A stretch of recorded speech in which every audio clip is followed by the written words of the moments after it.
untuk prodiakon itu bukan ambisi, bukan apa ya, obsesi bukan, tetapi murni pelayanan.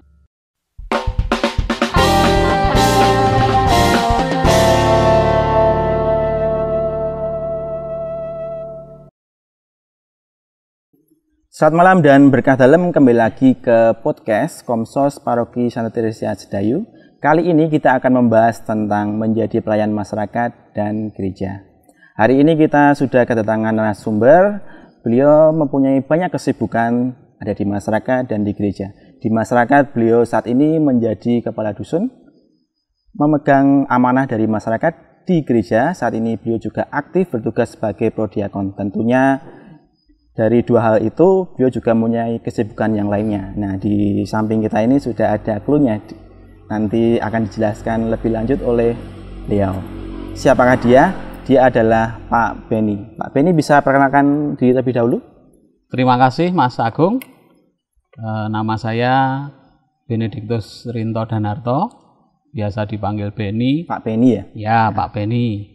Kalau kemarin-kemarin masih banyak yang memanggil Mas Benny, kemudian sekarang juga sudah mulai banyak yang memanggil Pak Benny, atau langsung Benny. Pak Dukuh. Oh, Pak Dukuh, ya. Biasanya seperti itu. Kalau di gereja kadang-kadang Pak Pro. Ya. Dari lingkungan mana? Ini, saya Pak? Dari lingkungan Santo Aloysius Kaliduren. Oh, ya. Ya. Gimana kabarnya Pak Benny hari ini? Baik sekali. Tidak ada. Iya. Jadi jadwalnya sekarang ini free ya? Free. Ya. Nah, keluarga sehat semua? Keluarga, anak, puji istri? Tuhan sehat, tidak ada kendala satu apapun, semua sehat. Ya. Nah, Pak Benny, hari ini kan kita akan membicarakan tentang menjadi pelayan masyarakat dan gereja. Sesuai yang saya terangkan tadi, beliau ini banyak kesibukan sekarang ini. Yang terakhir kemarin ditambah kesibukan menjadi abdi masyarakat, gitu. Mengabdi untuk masyarakat, beliau menjadi kepala dusun. Dan di gereja beliau juga menjadi prodiakon, dan kesibukan beliau dari dulu sampai sekarang ini adalah sebagai fotografer itu. Nah, bicara tentang fotografer, mulai dari usia berapa ketertarikan dengan kamera, Pak Benny? Ketertarikan dengan kamera sebenarnya sejak SMP sudah tertarik. Sejak SMP. Itu masih pakai kamera roll atau yang udah kekinian? Kalau untuk kameranya, sekedar cerita saja. Yeah. Ketertarikan sejak SMP. Tetapi pegang kamera itu justru setelah SMA baru bisa pegang kamera. Itu pun bukan punya sendiri. Masih pinjam punya teman. Seperti itu. Masih manual. Yeah. Semua serba manual. Kemudian baru bisa pindah digital sekitar tahun 2006. Berarti prosesnya panjang ya? Panjang dari sekali. SMP 2006 gitu, dari kamera yang seadanya sampai sekarang kamera digital. Ya, betul. Nah, itu pun juga harus belajar, selain kamera juga harus belajar editing ya untuk. Betul sekali. Paling tidak fotografer tahu fotonya mau dibuat seperti apa, harus tahu prosesnya, bahwa ini hasil dari kamera langsung seperti apa, yang diinginkan seperti apa. Lebih bagus lagi kalau memang yang diinginkan sudah langsung proses transfer dari kamera itu sudah sesuai keinginan. Iya, ya baik. Sebelumnya untuk podcast ini kami sudah mengikuti protokol kesehatan yang dianjurkan oleh pemerintah, yaitu hindari kerumunan, jaga jarak, dan juga memakai masker. Ini kru-kru yang ada di sini semuanya memakai masker, jaga jarak. Jadi podcast kali ini aman. Lanjut Mas Benny untuk di fotografer tadi. Nah, fotografer ini katanya sekarang menghidupi Mas Benny dan keluarga gitu ya. Sekarang menjadi salah satu mata pencarian Mas Benny. Betul sekali. Untuk fotografi, bidang fotografi yang saya geluti ini, saya secara profesional, artinya menerima upah atau fee dari motret itu kurang lebih tahun 2007. Itu pertama kali mengambil job dibayar. Jadi entah berapapun nilainya, tetapi pertama kali untuk mengambil job foto itu tahun 2007. 2007, iya. Itu pertama kali Pak Benny mengambil job itu nikahan atau acara apa? Ya, kalau dulu itu saya belajarnya karena dari awal memang konsentrasi saya di bidang wedding, pernikahan. Jadi pre-wedding dan wedding itu yang pertama kali saya terima jobnya pada saat itu, Mas Agung. Ya, oh begitu. Jadi pertama kali Pak Benny ini dulu menerima job dari wedding, kemudian sampai sekarang ini apapun acaranya, kalau misalnya berkaitan dengan fotografi, Pak Benny bisa melayani ya? Bisa, sekarang. Bisa, masih bisa. Masih bisa? Masih bisa. Walaupun di tengah kesibukan sekarang ini? Masih bisa, tetap bisa melayani ya? Iya. Karena bagian dari hobi juga Pak Benny? Betul, itu bagian dari hobi dari dulu. Dari dulu? Kemudian bisa menghidupi kurang lebih 13 tahun terakhir saya hidup dari foto. Dari foto, iya. Cukup ya lumayan lah 13 tahun bisa menghidupi kami sekeluarga. Iya, iya. Berarti seperti itu. Nah, sekarang ini kan di dunia fotografer atau usaha jasa lah, katakanlah seperti itu, kan agak tersendat karena pandemi COVID-19 ini. Betul. Nah, ini bagaimana Pak Benny menyiasatinya? Oke, yang pasti dampaknya itu tidak hanya fotografi, fotografer, videografer, karena banyak sekali pekerja yang di bidang entertain misalnya itu hampir semua terkena dampaknya, termasuk juga sound system. Kalau saya juga sama, langsung dari sejak awal corona merebak, pandemi itu ya terdampak sekali ya. Paling tidak kita tetap memberikan pelayanan sesuai yang dianjurkan pemerintah, karena pemerintah juga menganjurkan atau juga membatasi kegiatan pernikahan, kegiatan event-event atau apa yang dilakukan itu ada pembatasan ya. Kita melayani tetapi diberi sesuatu yang khusus, karena pandemi semua terdampak. Kemudian banyak sekali saya dan teman-teman terutama dari Yogyakarta Wedding Photographer itu ada punya gerakan ya bagaimana cara membantu yang mau nikah tetapi secara simpel gitu dengan harga khusus pandemi. Ya, gitu. Jadi memang harus ada kelompok untuk biar supaya hobi yang menjadi pekerjaan ini tetap bisa berjalan dengan lancar. Betul Mas Agung. Nah, kalau misalnya Pak Benny, ada dari umat di sini, umat Paroki Santa Teresa Sedayu yang menginginkan jasanya Mas Benny itu, nanti umat ini harus datang ke mana? Kemudian nanti atau Pak Benny memiliki media sosial, coba bisa di media sosialnya ada. Kalau Instagram itu @w.p.j.i atau WPJI, Wedding Foto Jogja Indonesia. Itu ada di Instagram. Itu yang saya sering jualannya dari situ. Begitu. Kalau mau janjian tinggal kontak via WA atau telepon saja, nggak masalah. Tidak perlu ke rumah. Kalau misalnya mau ke rumah pun saya terima. Ke rumah, alamat lengkapnya di mana? Alamat lengkapnya Kaliduren 3, RT 6, RW 26, Sumberagung, Moyudan, Sleman. Berarti di situ juga sebagai kantornya ya? Kantornya di situ. Untuk editing segala macam. Terus cetak tetap di luar atau tidak mempunyai di rumah? Post production tetap di luar, masih belum punya lab untuk cetak digital sendiri. Nah, jadi untuk umat Paroki Santa Teresa Sedayu atau umat yang lainnya, kalau misalnya menginginkan jasa foto, entah itu wedding atau yang lainnya, itu bisa menghubungi Pak Benny. Nanti untuk lebih lengkap akan dicantumkan di deskripsi itu. Terima kasih. Nah,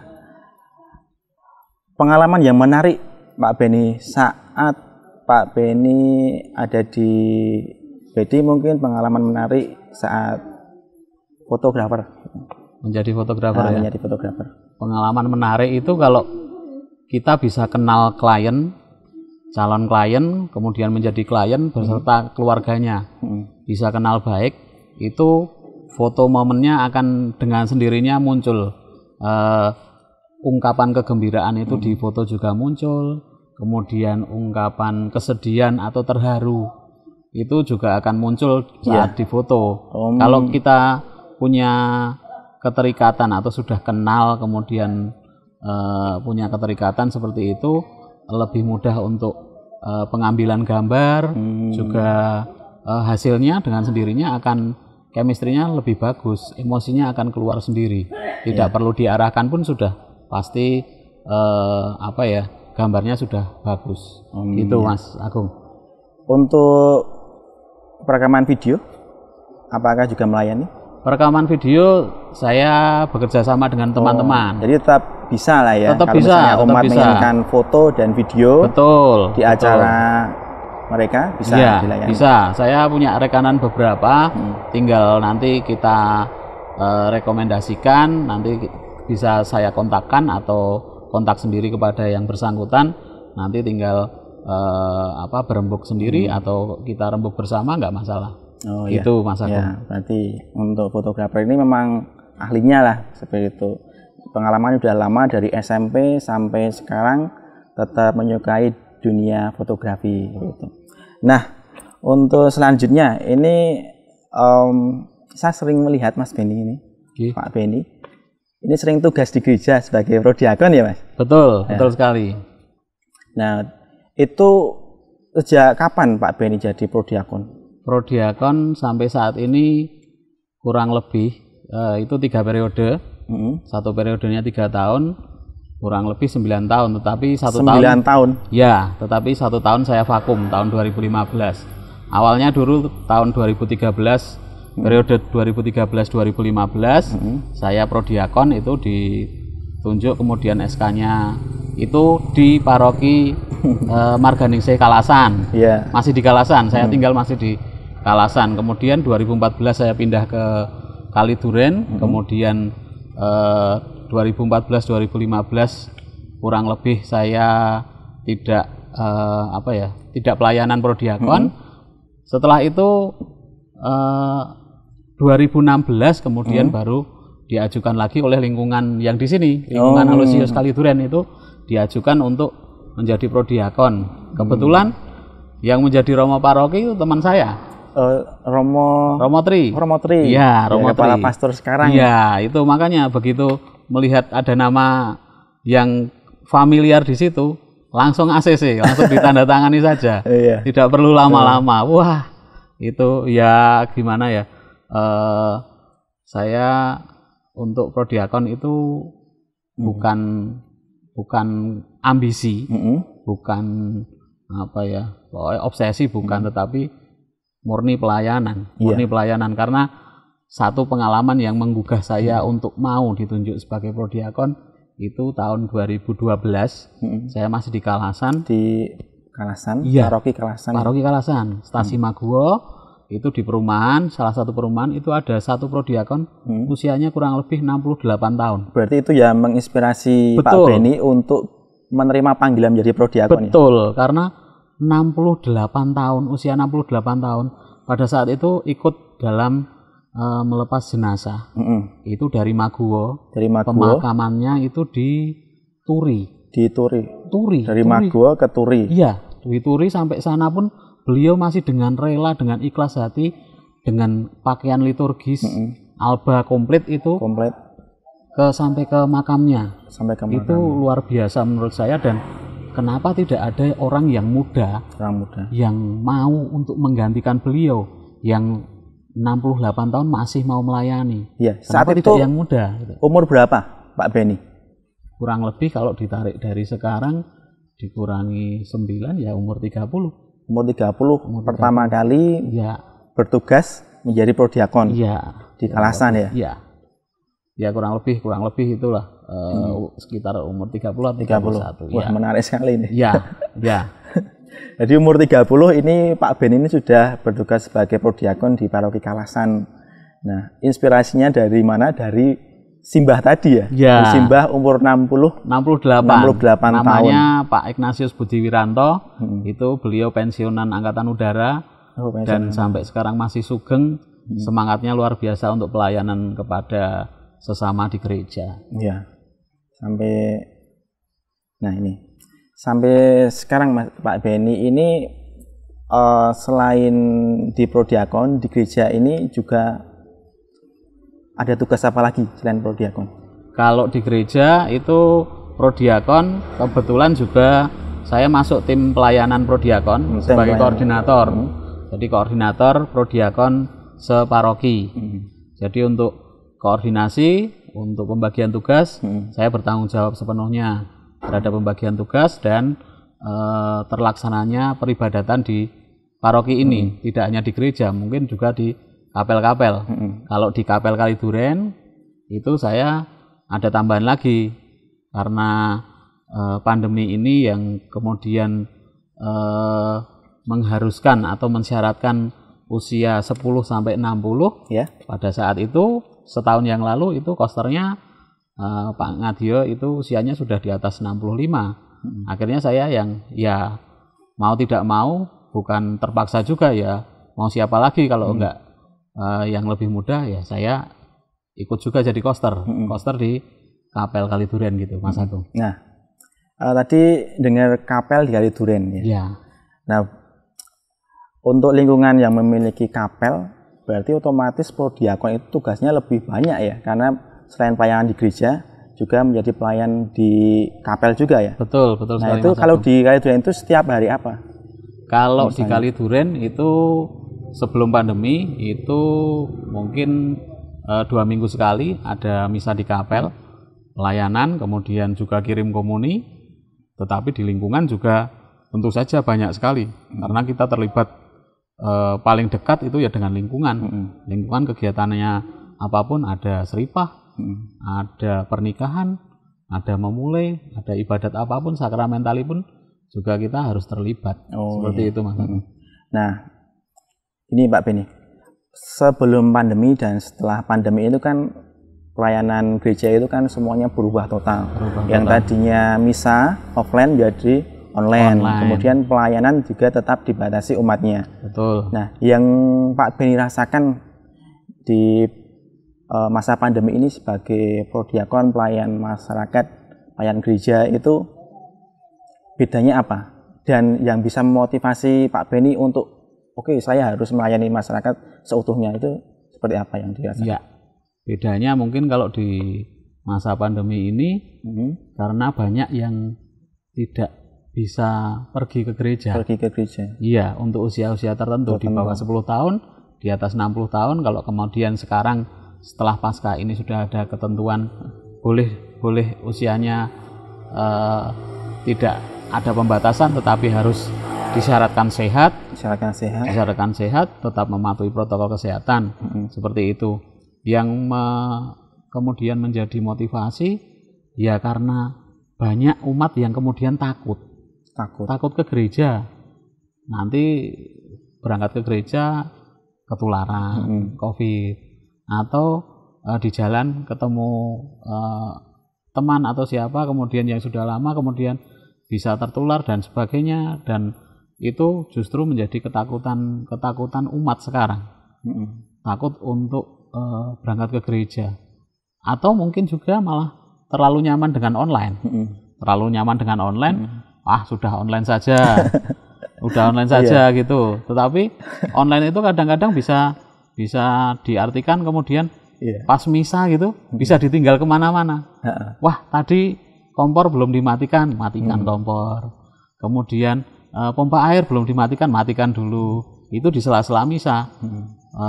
Kita menjadi tidak fokus. Nah, salah satu motivasi ya untuk umat yang tidak bisa ke gereja, kemudian karena keadaan, mungkin karena sakit juga, sudah sepuh, itu yang selama pandemi kita layani, ya yang sangat merindukan kehadiran Tuhan dalam wujud sakramen Maha Suci, itu kita beri pelayanan khusus.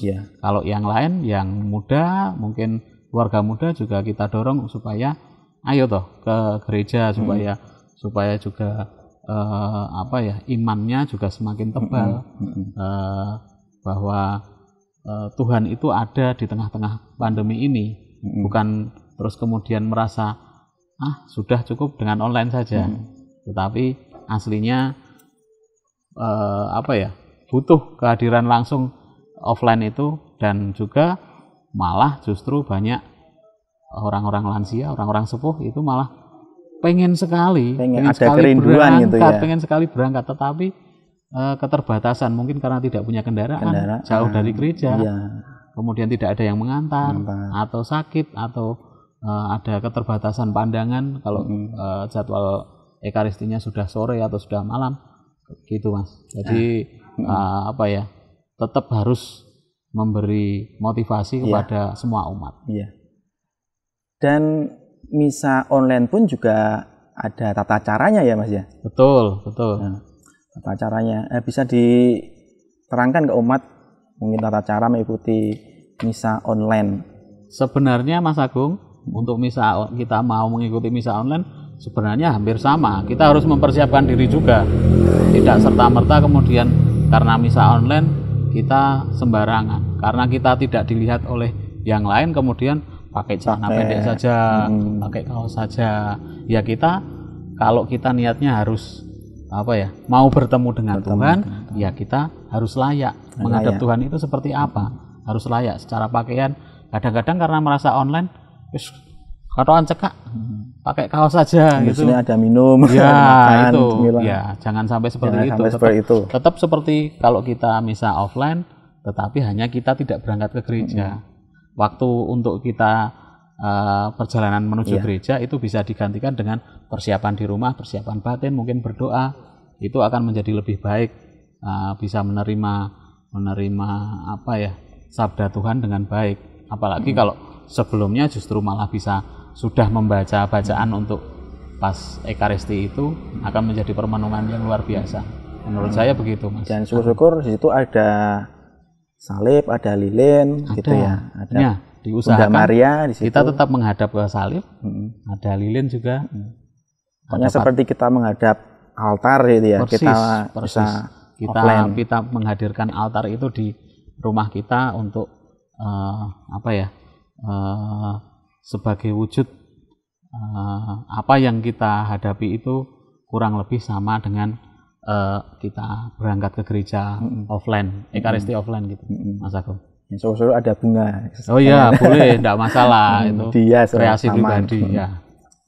Nah, ini kan gereja paroki Santa Teresa Sedayu ini kan baru mah. Baru ya Pak ya. Nah, baru. Nah, Pak Beni ini menanggapi gereja yang baru ini. Ya ini harapannya semua sih ada semangat baru dari umat ya. Betul untuk sekali. Gereja. Betul sekali. Nah, menurut Pak Beni ini gereja yang baru ini harapannya ke umat bagaimana? Ya, saya hanya bisa menjawab, aku ini hamba Tuhan, terjadilah padaku menurut perkataanmu. Ya, itu yang bukan keinginanku, iya sampai betul, saat ini ya. Betul, bukan keinginanku, tetapi keinginan kehendaknya itu yang semoga terjadi, dan saya terima itu dengan keikhlasan.